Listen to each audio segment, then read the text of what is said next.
एक दुकानदार ने 7,000 रुपये में दो वस्तुएं ए और बी खरीदी।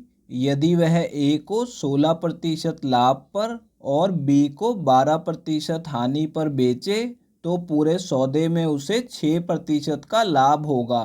तो ए का क्रय मूल्य कितना है ये हमें बताना है दोस्तों इस सवाल को करने के लिए आज मैं आपको बहुत ही आसान शॉर्ट ट्रिक बताने वाला हूं। देखिए दोस्तों, इस सवाल में क्या बोला जा रहा है, उसने 7,000 रुपये में दो वस्तुएं खरीदी है ए और बी, यानी दोनों का कुल क्रय मूल्य हमें दिया गया है और हमसे सिर्फ ए का क्रय मूल्य पूछा जा रहा है। ठीक है, अब देखिए आगे हमें क्या बताया गया है कि यदि वह ए को 16% लाभ पर बेचे और बी को 12% हानि पर बेचेगा तो उसे पूरे सौदे में 6% का लाभ होगा। ठीक है, तो यहाँ पे देखिए ए को वो 16% लाभ पर बेचे और बी को 12% हानि पर बेचे। ठीक है, तो यहाँ पे बी के साथ में -12 लगाऊंगा। ठीक है, क्योंकि यहाँ पे हानि की बात हो रही है और यहाँ पे लाभ की बात हो रही है। ठीक है, तो इसमें हम एलिगेशन मेथड का यूज करेंगे।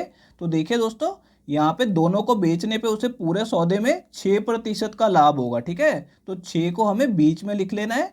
अब देखिए आगे यहाँ पे क्या करना है, आपको घटाना है। अब एलिगेशन मेथड में क्या होता है, आपको यहाँ पे बड़ी संख्या में से छोटी संख्या घटानी होती है। ठीक है, ये आपको ध्यान रखना है। देखिए यहाँ पे 16 में से 6 को घटाऊंगा तो कितना आ जाएगा, 10 आ जाएगा।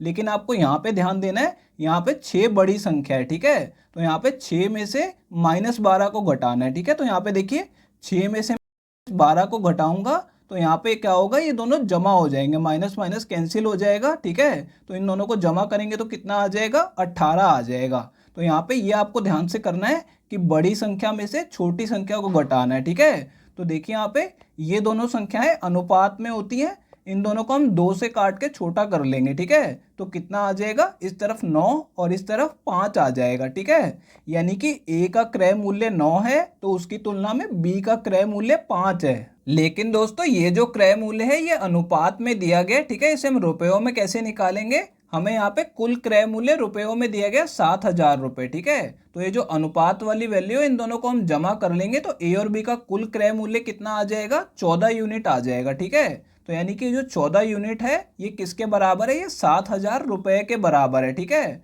और हमें किसकी वैल्यू निकालनी है, हमें ए का क्रय मूल्य बताना है जो कि 9 यूनिट है। तो यहाँ पे 9 यूनिट की वैल्यू कैसे निकालेंगे, दोनों तरफ हम 14 से भाग कर देंगे तो हमें 1 यूनिट की वैल्यू पता लग जाएगी।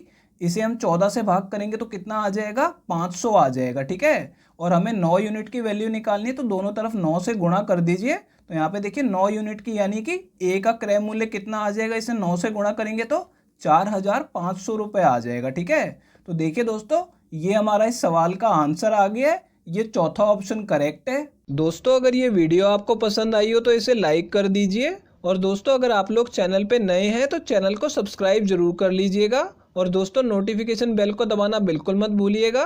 तो दोस्तों इस वीडियो को यहीं ख़त्म करेंगे, आपसे मिलते हैं अब अगली वीडियो में।